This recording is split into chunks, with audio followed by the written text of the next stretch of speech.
materi kedua, Pak Gilang boleh tolong di-share CV pembicara atau narasumber kedua kita. Ibu Hartia Harun, boleh kasih aplausnya kepada Bu Hartia dengan reaction di Zoom. Oke, beliau adalah seorang yang kompeten, oke, dengan berbagai ilmu dan training berkaitan dengan topik ini, gitu ya. Dan beliau memiliki berbagai hobi dan gaya hidup yang sehat yang bisa kita dapatkan inspirasi dari beliau. Oke, nama beliau adalah Ibu Hartia Harun. Mari kita doakan bersama semoga gelar PhD dari Queensland University of Technology bisa segera beliau dapatkan. Sekarang beliau dalam fase persiapan untuk mendapatkan gelar PhD-nya, dan beliau mendapatkan gelar sarjana dan master dari 2 keilmuan, gitu ya. Ada masternya dari FAAL, Unpad, kemudian dari Flinders University untuk Master of Nursing beliau. Beliau punya kesenangan dan riset interest berkaitan dengan keperawatan paliatif dan terapi komplementer, di mana beliau sudah mendapatkan training terstruktur dari universitas di Australia, dan beliau juga memiliki keahlian berkaitan dengan olahraga karena beliau magister di ilmu faal dan olahraga, dan training massage di Australia. Oke, ini adalah materi dalam tanda petik adalah eye catching buat partisipan kami, dan akan banyak latihan. Kami berharap Bapak dan Ibu menjadi rileks dan materi ini bisa diaplikasikan, dan kami berharap setelah Bapak dan Ibu mengikuti seri kami dari seri pertama sampai dengan seri keempat, Bapak dan Ibu mempunyai keseimbangan hidup yang lebih baik, okay? Punya yang tadi wellness dari segi fisik, spiritual, dan seterusnya, dan kita tetap akan selalu produktif dalam kondisi apapun, pandemik ataupun tidak pandemik. Oke, kepada Ibu Hartia, waktu dan tempat saya persilahkan. Mari kita dengarkan bersama-sama materi dari Bu Hartia. Ibu, silahkan. Terima kasih. Assalamualaikum warahmatullahi wabarakatuh, teman-teman semua. Pertama-tama saya ucapkan terima kasih kepada moderator yang telah memberikan kesempatan kepada saya di sesi webinar asik kali ini.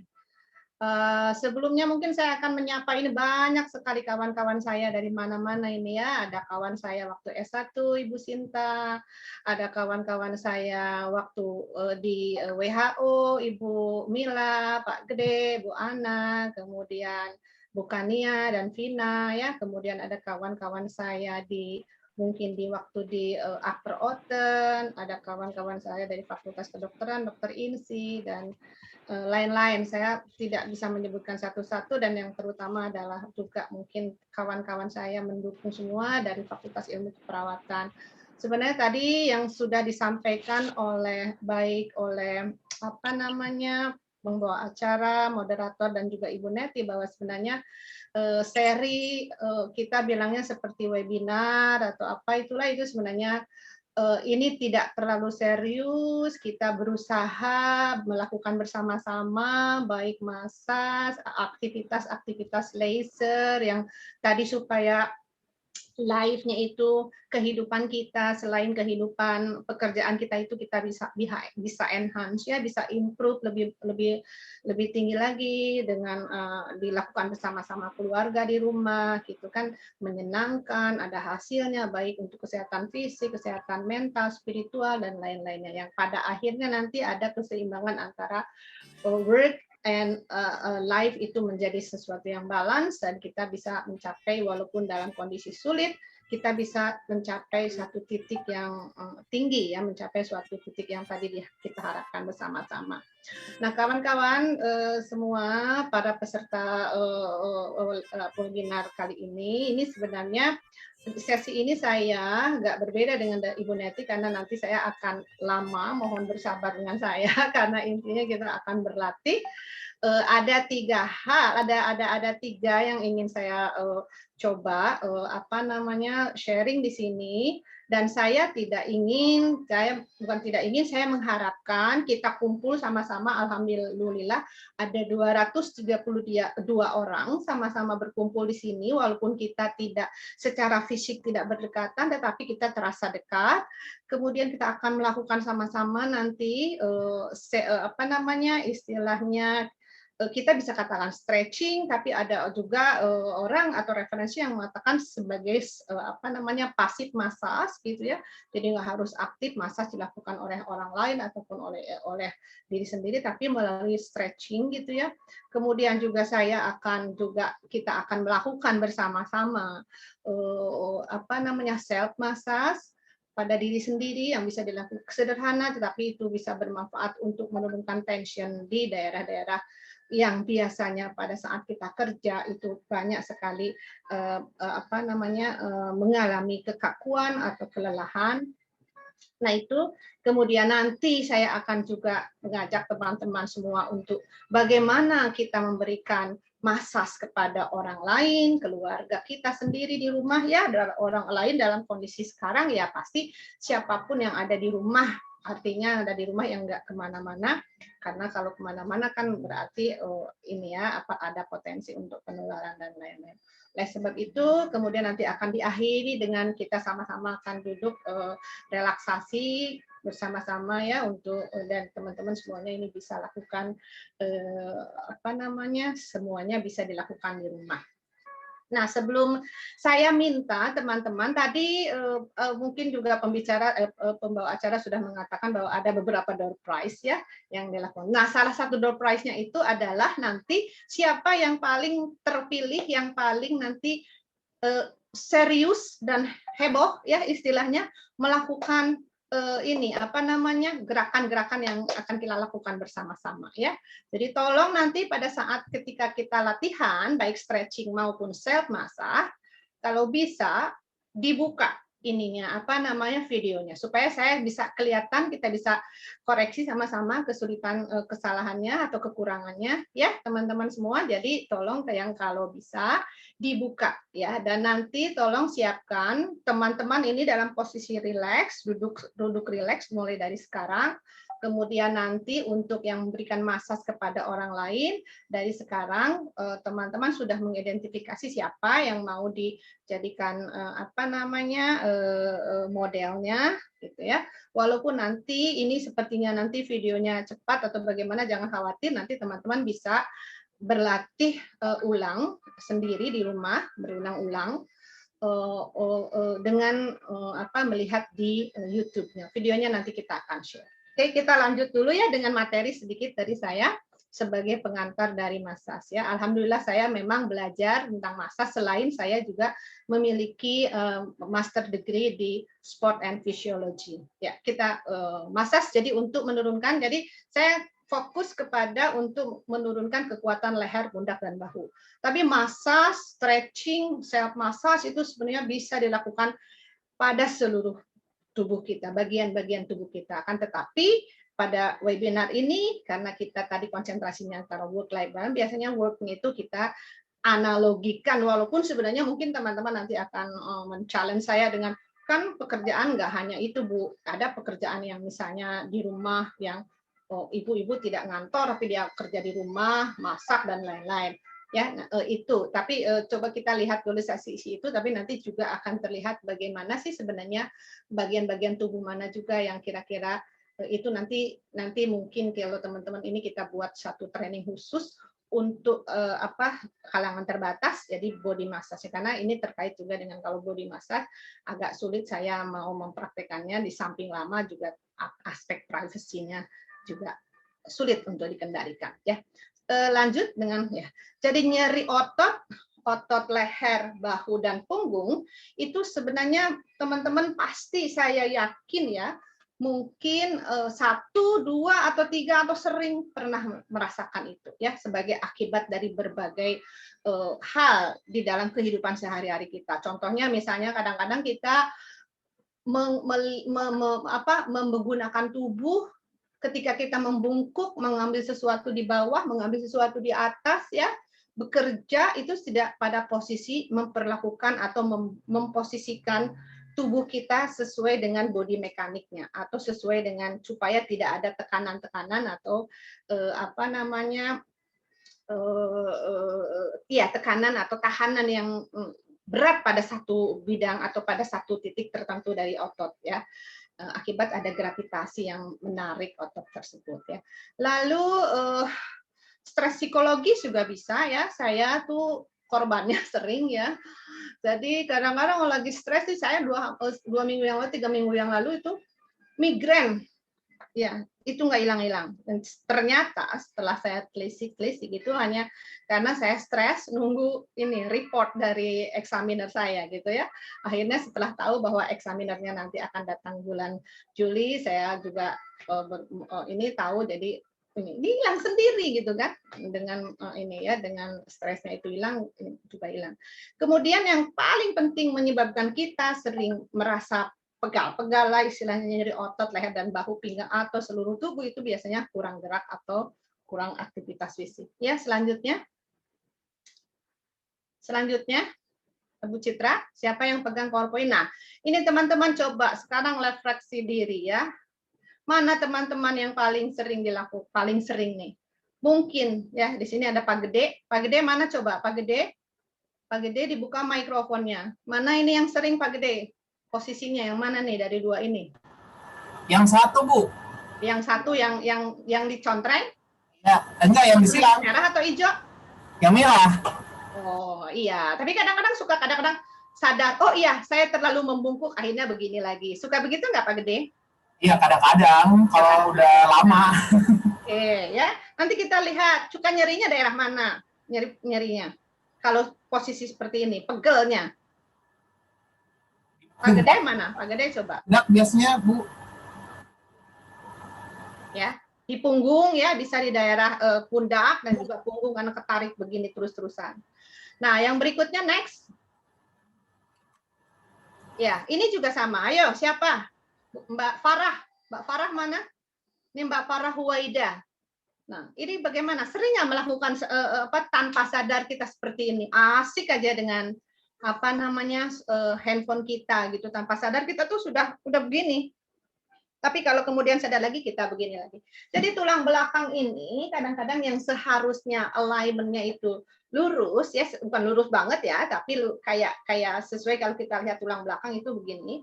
Tapi kemudian kita paksa ya untuk kita paksa untuk dalam posisi yang overstretching, yang tidak tepat dan lama gitu ya. Akhirnya ya itu berdampak kepada kelelahan otot dan dibiarkan akan menjadi nyeri sangat ya. Lalu berikutnya, nah ini juga coba siapa yang komputernya, PC-nya, kemudian atau laptopnya, mejanya itu lebih tinggi daripada tangan kita ya, kita maksain ke atas. Sebenarnya kalau mejanya sudah tinggi seperti ini ya kita harus bagaimana caranya, apakah kursi kita dinaikkan lebih tinggi supaya seperti yang hijau ya, ideal typing posturnya gitu ya, itu seperti ini. Jadi kita mau beli meja baru atau kita ganjel kursi gitu ya. Nah itu juga nanti aplikasinya untuk bagaimana kita memberikan masas kepada orang lain. Kita harus postur kita juga harus kita pakai, jangan sampai dengan benar, posisinya benar. Di samping posisi yang benar itu akan menyebabkan berat badan kita bisa mendorong tenaga kepada orang yang dimasas, juga kita nggak capek ya karena overstretching atau posisi-posisi yang tidak tepat. Di sini ada Ibu Sari Fatimah, Ibu Sari Fatimah, ibu kita semua, Ibu Emma. Ya, Ibu Sari Fatimah. Ya, ada Ibu Emma ini yang sangat merupakan guru saya juga ya. Saya juga belajar dari beliau tentang bagaimana ergonomis dan lain-lain. Jadi ini penting sekali ketika kita, makanya kalau kita kadang-kadang ada gerakan refleks yang refleks itu semua akan terburu-buru, namanya refleks itu tidak difikirkan, jadi menggunakan otot-otot insersi, otot-otot regio atau otot-otot yang bersambungan satu dengan yang lainnya itu enggak direncanakan, yaitu akan menyebabkan istilahnya cedera ya, tapi cedera dalam bukan berarti putus tapi itu akan menyebabkan tadi muscle knot ya, ada kekakuan di otot-otot daerah tertentu. Ya, lanjut. Nah, oleh sebab itu otot yang sering mengalami kekakuan di daerah leher, pundak dan punggung itu akibat posisi yang tidak tepat tadi itu menjadi banyak. Ya, itulah yang kita sebenarnya sebut dengan trigger point ya. Kalau kita mau memberikan masas, baik masasnya oleh sendiri, stretching maupun masas kita memberikan masas kepada orang lain atau kita menerima masas dari orang lain, itu kita harus tahu ini area-area masas mana yang sebenarnya efektif and efisien untuk dilakukan pemijatan ya, baik dengan stroking maupun dengan kneading, nanti akan kita lihat sama-sama gitu ya. Jadi nggak harus kalau misalnya, kalau saya dulu diajarkan waktu di Australia ada kliniknya gitu ya, juga saya di klinik masas yang orang bule gede-gede sampai 40 orang gitu ya, laki-laki dan perempuan. Saya kecil badannya dibandingin mereka, tapi saya kuat dan saya nggak capek, bisa sampai 5 atau 4 atau 5 sehari gitu ya. Untuk apa namanya, untuk mencapai dapat ijazah itu harus di klinik gitu ya. Nah, itu kenapa? Karena saya tadi, jadi kita masasnya itu tahu. Jadi kita ada satu interview dulu. Kamu ke sini mau ngapain? Jadi kayak ke dokter atau ke nurse itu ya, misalnya mau mendapatkan layanan perawatan atau layanan kedokteran, dibilang kenapa? Oke, nyerinya daerah mana? Bukan nyeri, atau misalnya tensionnya daerah mana? Lalu tanyakan lagi juga, kamu pekerjaannya seperti apa, coba peragakan ke kita. Jadi kita bisa memprediksi mana otot-otot yang harus kita manipulasi lebih lama. Ya, kita misalnya orang dulu, saya waktu di pasca sarjana faal gitu ya, diajarin ilmu-ilmu tentang pergerakan. Jadi orang kalau pemain tenis misalnya begini, ini kita tahu mana otot-otot mana yang dipakai ya, sehingga nanti kebetulan saya juga dulu pernah tahun 2004 menjadi tim kesehatan yang untuk sport masasnya dari Jawa Barat, tim Jawa Barat. Jadi saya pergi ke mana dengan tim Jawa Barat Palembang untuk menjadi itu ya. Nah, itu berkaitan dengan aku yang ngasih izin. Jadi trigger point ini yang nanti kita akan masas, kita akan maksudnya harus kita kenali, harus kita ini supaya nggak kita kalau masas tuh nggak capek gitu. Kalau mbak-mbak, kalau misalnya yang mohon maaf ya, ilmunya masih terbatas ya, masas datang panggil ya semua dimasas. Nggak tahu mana terjadi semua. Ya itu masas untuk relaksasi. Tapi kalau masas yang pada daerah-daerah tertentu untuk menurunkan rasa nyeri itu kita bilang sebagai sport massage. Jadi sport massage itu teman-teman sekalian itu hanya istilah. Bukan berarti massage akibat sport ya, pada misalnya cedera olahraga atau sport activity related sport. Tapi sport massage juga bisa dilakukan pada akibat posisi yang tidak tepat, akibat bergerak yang tidak tepat gitu ya. Jadi kita harus mengenali itu. Nanti kita akan coba. Memang di sesi ini kan kita sedikit gitu kan. Mungkin nanti banyak teman-teman nanti eksplor sendiri dengan diinisiasi oleh saya, oleh tim, oleh acara ini. Nanti teman-teman bisa mengeksplor sendiri ya. Nah, coba dilanjut lagi. Ya, Citra atau siapa? PowerPoint-nya. Nah, bagaimana cara melemaskan otot leher dan bahu yang kaku? Bisa dengan pemijatan pasif yang saya bilang tadi dengan peregangan. Mungkin teman-teman sering melakukannya. Ya, kita misalnya aktif peregangan begini, itu juga bisa. Tapi nanti saya akan peragakan untuk peregangan otot leher, bahu, dan sendi. Ya, otot leher, bahu, dan belakang ya. Dengan peregangan. Lalu yang berikutnya pemijatan dilakukan sendiri, ya. Itu jadi kan kita kalau biasa ya kadang-kadang suami minta tolong untuk memberikan masas, diberikan masas pada daerah-daerah tertentu. Itu kadang-kadang kan kita nggak bisa mengharapkan orang untuk memberikan ke kita, ya. Kata-kata saya memijat, saya diganti menjadi dengan memberikan pijatan, memberikan masas. Kenapa? Karena di Indonesia itu masih ada stigma negatif, suka dikatakan kalau pijat itu ya pijat yang apalah. Jadi memang kalau keahlian memijat di Indonesia agak bisa sulah berkembang karena orang bisa membayar dengan biaya murah, orang datang ke rumah atau orang dengan orang buta. Tapi sebenarnya bukan seperti itu ya. Ada ilmunya sebenarnya memijat itu supaya enggak capek yang memijatnya dan juga yang dipijat menjadi benar-benar masalahnya itu hilang gitu ya, dengan tadi mengetahui titik-titik, mengetahui posisinya yang dipijat itu harus bagaimana.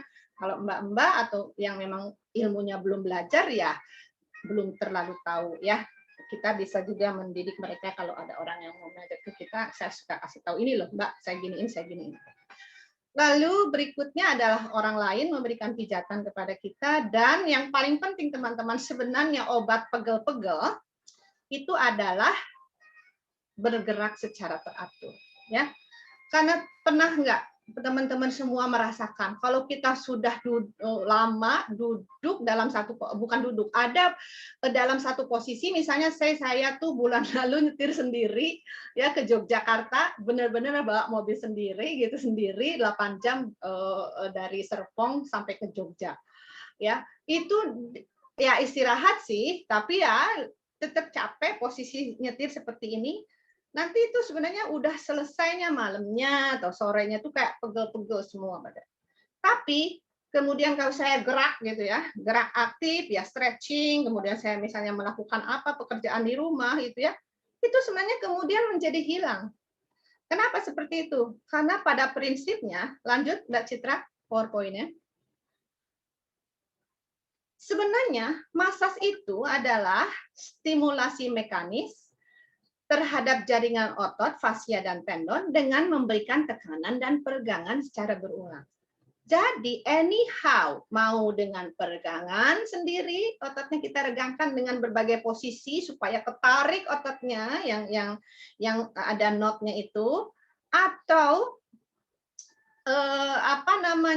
dengan tadi massa sendiri pada daerah-daerah tertentu kita tekan itu menyebabkan otot yang kita tekan itu meregang itu kemudian akan menyebabkan yang tadinya jadi begini ya, ototnya itu terkaku gitu, yang seharusnya begini kan ada sliding, dan otot kayak gini, nanti kalau dia lagi istirahat kayak gini ya filamennya atau sel ototnya, nanti kalau dia bergerak begini gitu kan, nanti ada oksigen untuk melepaskannya begini lagi. Kadang-kadang kita ini jadi begini terus ya, istilahnya. Nah ini dengan peregangan itu akan membuat kemudian dia lentur kembali, peredaran darah ke situ menjadi lancar, masalahnya knotnya menjadi hilang sendiri ya. Jadi yang saya katakan tadi bisa dong kalau kita bilang masas itu memberikan tekanan pada peregangan, berarti yang tadi nggak harus kita menerima dari orang, nggak harus orang itu kita pijat, tapi juga dengan berbagai cara.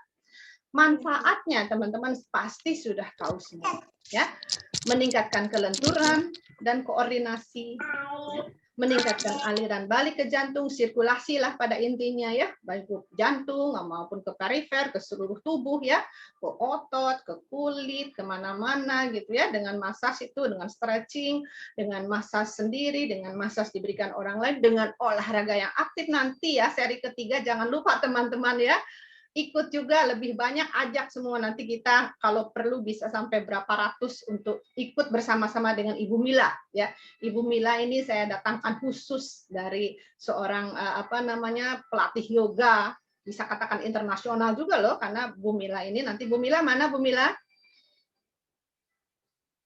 Nah ya, katakan internasional juga karena beliau pernah memandu secara internasional waktu beliau bekerja di WHO. Nanti kita akan sama-sama berlatih Zumba ya, berzumba dengan beliau. Mudah-mudahan kita ada umur nanti pertemuan ketiga, makanya teman-teman ikut terus, karena kalau ikutnya cuma 1-2 manfaatnya takutnya tidak karena ini kegiatan rangkai untuk leisure activity ya.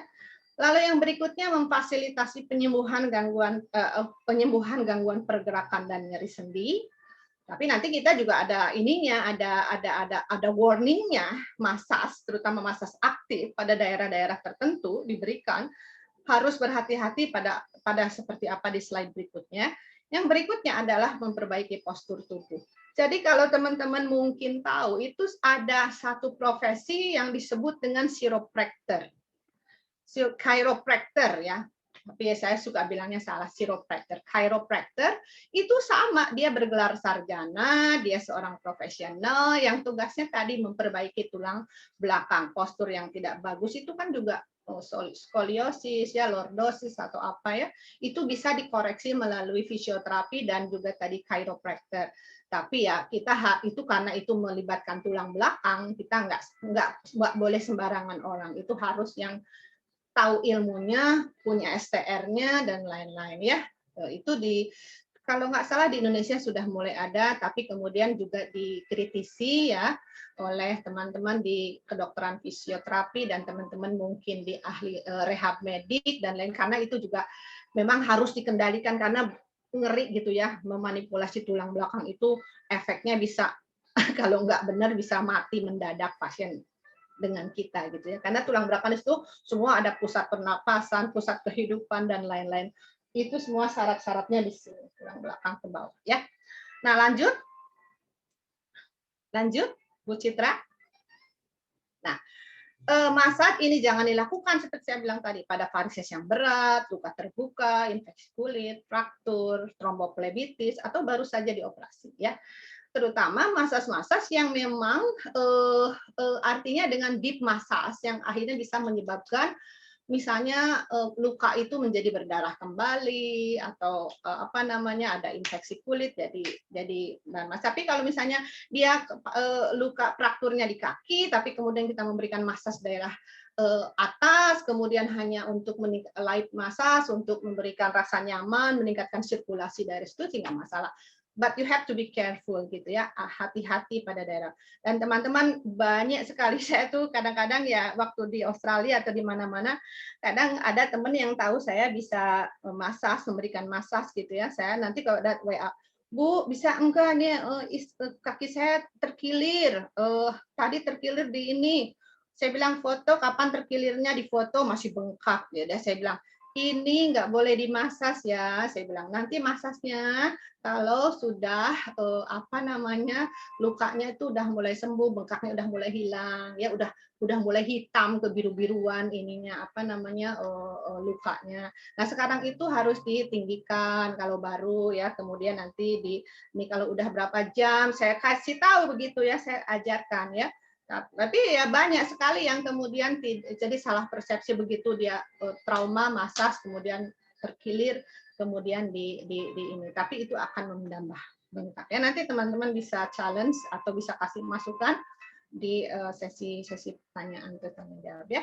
Kemudian yang berikutnya, slide berikutnya.